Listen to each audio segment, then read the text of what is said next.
Hello and welcome to the Divorced Dadvocate, where we help dads create a healthy and less traumatic divorce. My name is Jude Sandoval and I am your host.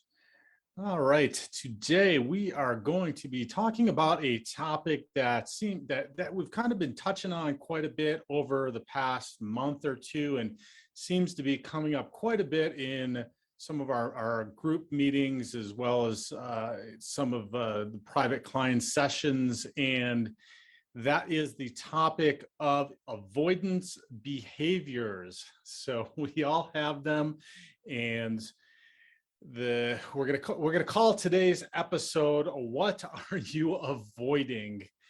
But before we jump into that, a couple show notes real quick. First one is the divorce quiz. It's been really fantastic. Been getting a great response from that. People have been garnering some good results in taking that at thedivorcequiz.com. It is a tool to help you see where you're at during or after divorce in comparison to others who have gone through divorce. It'll take about 10 or 15 minutes. It's going to spit out immediately your gauge, like your results, where you're at in comparison to others, and you can look at that on a chart. If you want some time with me to review the results and kind of talk about them in details, we can do that for free as well. That will come in the email for you as well. So check that out. Either go to thedivorcedadvocate.com and click on divorce quiz. There's a tab there, or go directly to thedivorcequiz.com. Second note, actually, I'm going to have three notes. Second note is we're going to have an app coming out. It's going to house all of our materials, all the Divorced Advocates tools, et cetera. It's going to house the blog. It's going to house the podcast. It's going to house the webinars. It's going to house the workshops. It's going to house the classes. It's going to house the group meetings and where to get on with those, as well as just all kinds of other resources. So that's coming up pretty soon, but I'd like your help on this. And the third note, which is, what is it that you would like to see included in that app, as well as topics for future podcasts? I try to keep things as relevant as possible and try to find things that are going to help you during and after the process of divorce. But I'd really love to hear any feedback that you've got, or any particular topics or ideas that you have, and address those and either bring experts on or talk about those myself. All right, so what are you avoiding? Now, we could probably talk for a very long time about avoidance behaviors, but I wanted to touch today on just a few, 5 avoidance behaviors that seem to be kind of the most common ones that we see. And we've talked about in the past how we adapt our behaviors based upon our childhood or our early adult life. And some of these behaviors really aren't your fault. They're just behaviors that we have inherently learned in our lives, that then we start to utilize, but then hopefully recognize. So we utilize them to survive early adulthood or childhood, and then we recognize in our adult life that they're no longer serving us. So let's talk about some of those. The first one is avoiding certain situations. Now, this is probably the most accessible type of avoidance to spot. It's situational avoidance, is when an individual avoids specific situations, locations, people, because of a poor past experience, or maybe some anxiety that they're experiencing from that. So, if you've had that one friend who will always ask, who's going to be there, or where's it going to be, or what are we going to be doing, before they'll agree to go somewhere with you or do something with you, they're probably trying to avoid the situation. Another example, one for me, was avoiding a particular restaurant, and a particular restaurant that had memories around my ex. So I didn't want to go there. It's a popular restaurant. If we were ever meeting there, anybody suggested it, I would avoid that situation, either politely excuse myself from going, or try to convince the the person or the group to go somewhere else. And so that is avoiding certain situations. Now, I don't just want to point these out. I want to give you some solutions to helping to address what, we're talking about what these are, but solutions to how you can deal with some of these avoidance behaviors. So a solution to this avoiding certain situations might be, if you can recognize it. Now, I'm cognizant of the fact that we don't always recognize this, and oftentimes it's easier to recognize it in other people than it is to recognize it in ourselves. And this particular one is pretty easy to recognize in other people more than it is to recognize in ourselves. But if you can recognize that you might be avoiding certain situations, see if you can lean into that situation. And when I say lean into that, that could be several different things. For me, it might just be thinking about why I am having the feeling or wanting to avoid it.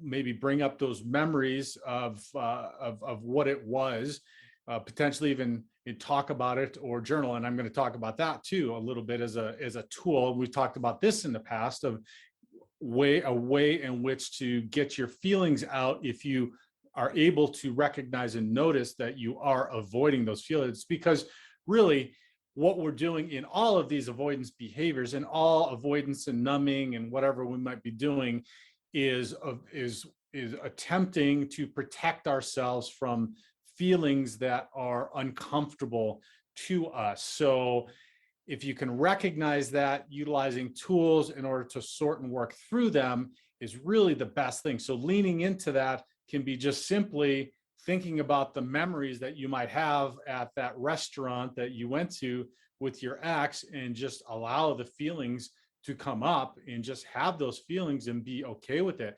Maybe even taking the next step would be going to the restaurant and seeing how you do with those feelings and those memories that come up while you're doing that. So try to lean into that situation.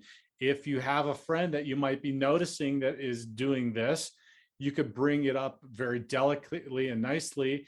And that would be kind of in the sense, or in saying something to the effect that, I notice whenever I want to do X or go to X or whatever that situation might be, that it doesn't feel like you're comfortable doing so.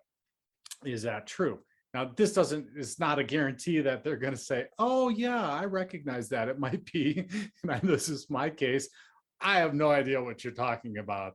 I don't have a problem with that until it's time for me or them or whomever you might be communicating with to be able to recognize that in themselves. But you're doing a person a favor, you're doing a friend a favor if you do bring that up to them, that you recognize that. So that might help them recognize that they're having that behavior. And I can't tell you how many times I've had people say stuff like that to me, where I was initially just very closed off to the suggestion even that was happening. But a little bit at a time, and maybe a little bit down the road, I would say, yeah, they're right about that, or that's probably pretty true. I need to address that. So it's easy for somebody else to see it. So if somebody's saying it to you, try to be open and pay attention to what that might be as well. So that's number one, avoiding certain situations.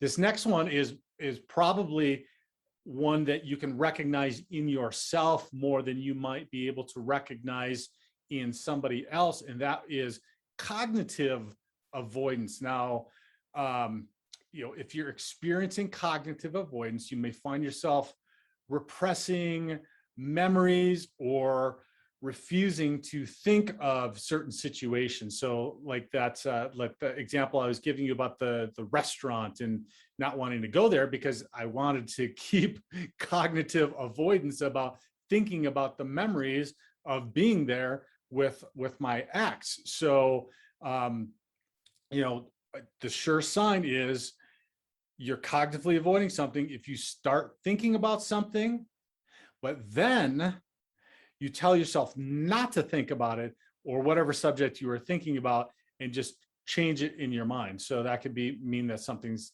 coming up, some feelings coming up, etc. You could be, that could be something that somebody's saying to you that is making you feel uncomfortable or feeling some pain or fear as well. And then you just want to just change it in your mind. You want to think about something else. And this is where we start getting into all kinds of adaptive behaviors that are not beneficial to us. We could be avoiding, we could be working out too much, we could be drinking, we could be video gaming, we could be doing any kind of things to try to avoid that or continue to have that cognitive avoidance by doing whatever it might be. So what is a solution? What is a tool that will help you to deal with that cognitive avoidance? I love journaling. I know I say it all the time. I know that I was also very reticent and very slow to getting into the journaling.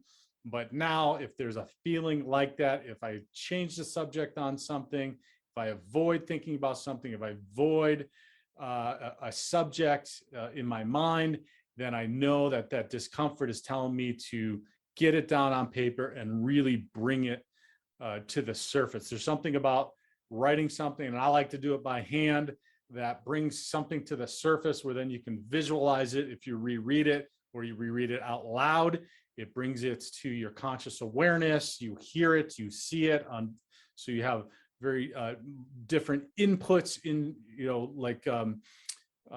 inputs back to yourself. There's a word for that I can't think of, but that you're then able to have your brain and your mind thinking about that then, and then helping you to work through whatever feelings. Again, we're trying to get to the underlying feeling that is coming up, that is keeping us from and making us avoid what it is that's coming up. So I love the journaling, particularly around trying to sort out the myriad of things that are going on in my mind. So that's the second one, cognitive avoidance. The third one, and this one was a really challenging one because of my upbringing, and that is perfectionism. Perfectionism and other compulsive behaviors like obsessive compulsive disorder can all be recognized and classified as avoidance behaviors. They manifest in different ways for different reasons, but if you find yourself obsessing over ensuring something is done perfectly, this could be that you're trying to avoid facing or thinking about a problem or an emotion. And so I've got some great examples. Like I said, this was a really big one for me. One of them is, and I can tell immediately when I start doing this, that there's something on my mind, and that is cleaning or straightening or tidying up incessantly. Like I'll just start cleaning my room or cleaning the bathroom or cleaning the kitchen and like in detail, and having to have it just be really sparkling and ridiculously clean. And I know when it starts happening, or just tidying everything or straightening all the knickknacks and tchotchkes and everything else in and around the house, that is a sure sign for me that I've got something that is like coming up that I am not paying attention to. Another one for me was making my bed. So having to make my bed, have my room in order, have everything perfect before I leave the house in the morning. That was another sign, and that is another sign. Now, there's nothing wrong with making your bed. I do it every morning now. But like, what's the solution? What's the solution to that perfectionism? And we want to get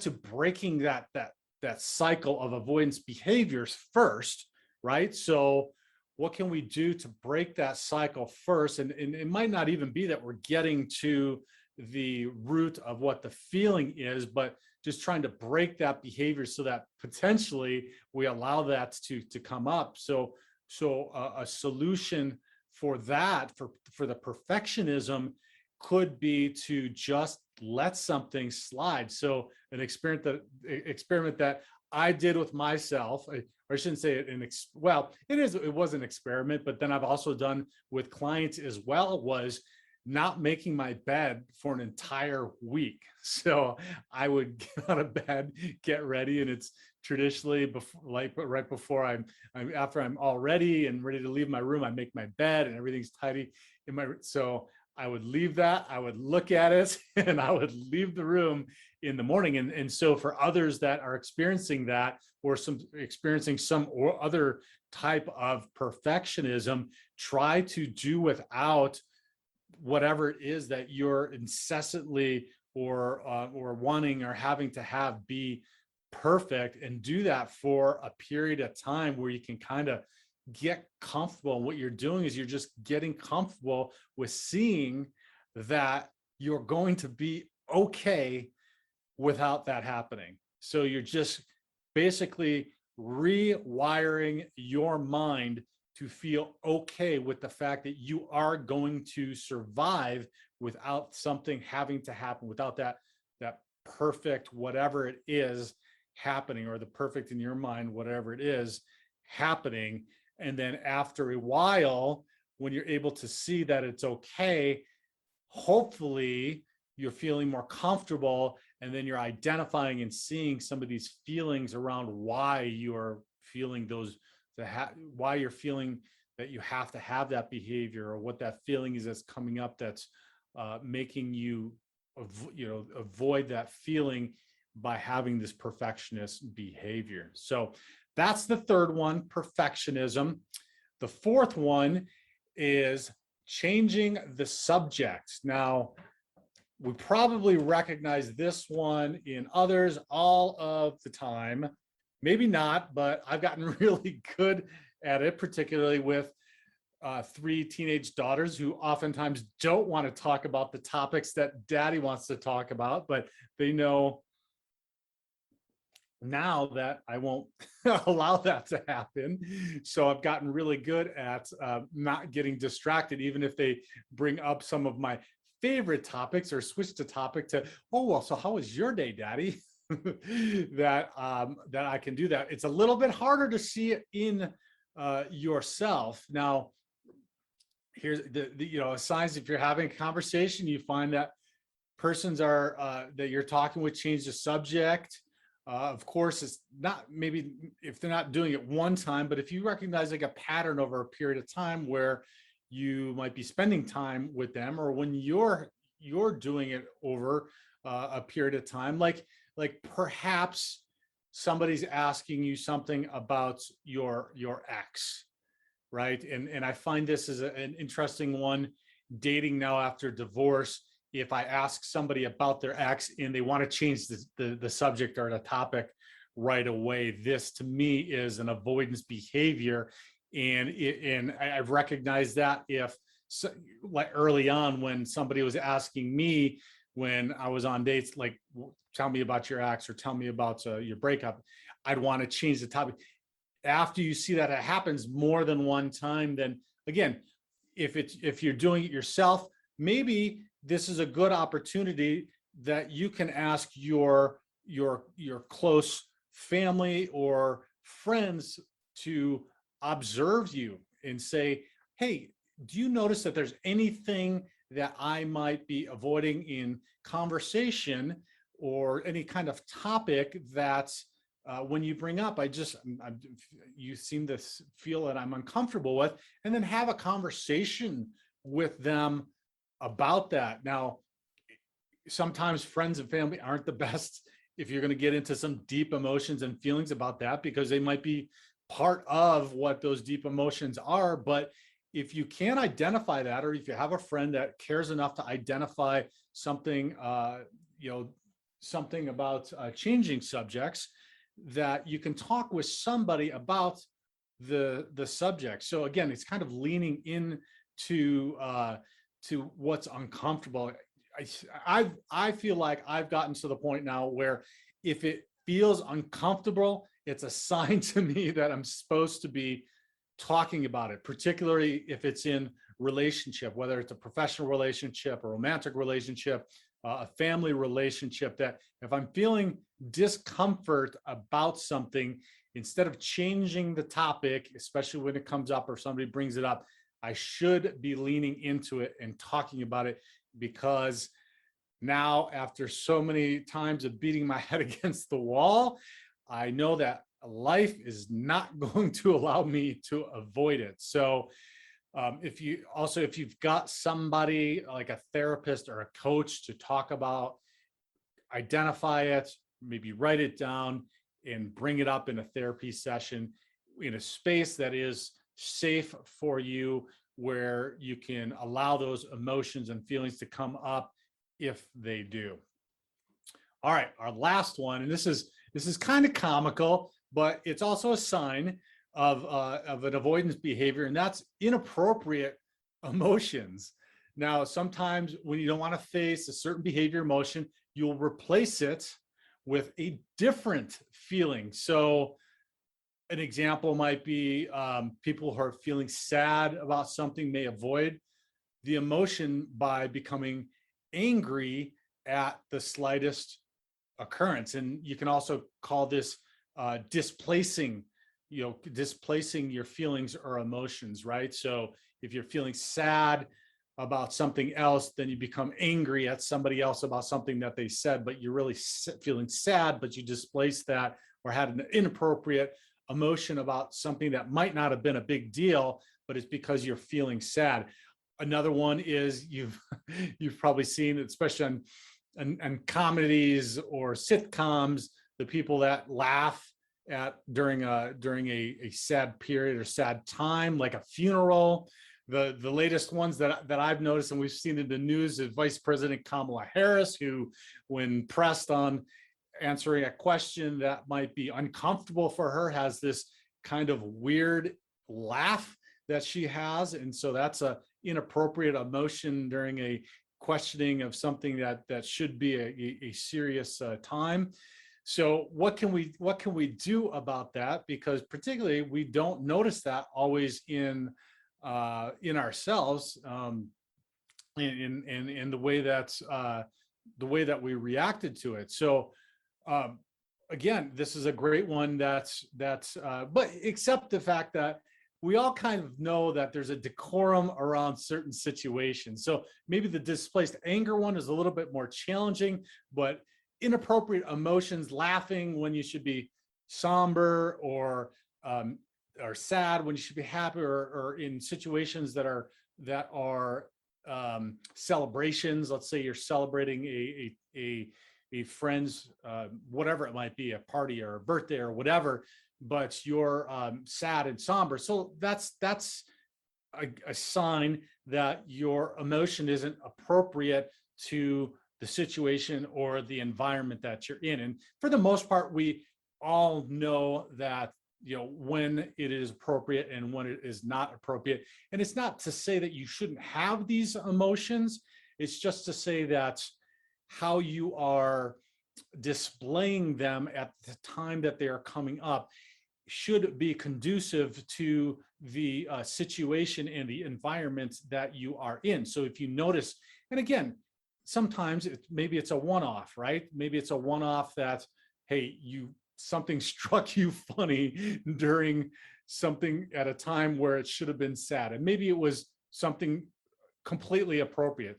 That's not this case. If you see something that's ongoing, where it is a trend, where it is something that you see, or you have a friend that identifies it, then pay attention to that. And again, this is a great one to ask a friend, a family member, somebody that's close to you. Hey, is there something that you notice, inappropriate emotions?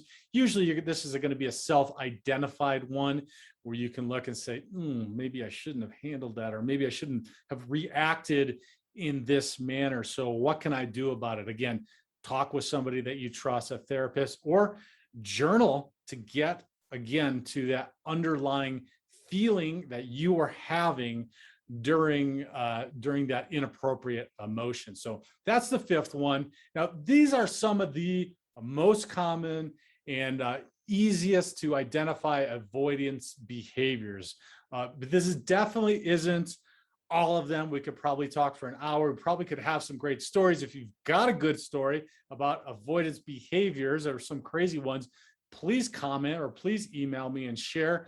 I would love to hear about them. I shared just some of them that I've experienced or that I have exhibited as well. But or we have friends too that have some silly, crazy ones as well. But the most important thing is to investigate the behavior further to discover what may be going on beneath the surface, the feelings or the emotions that are happening, because we want to come to that place of identifying that, working through it, and healing so that we can move forward in a much healthier and a productive manner. So I hope that you found some value in maybe, hopefully, we've identified some avoidance behaviors of your own. If they are, let me know, and comment as always, like, and most importantly, share as much and across the board with as many people as possible.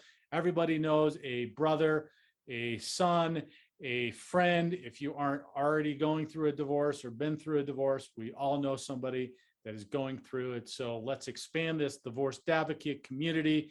We have got just a huge and amazing amount of momentum going on.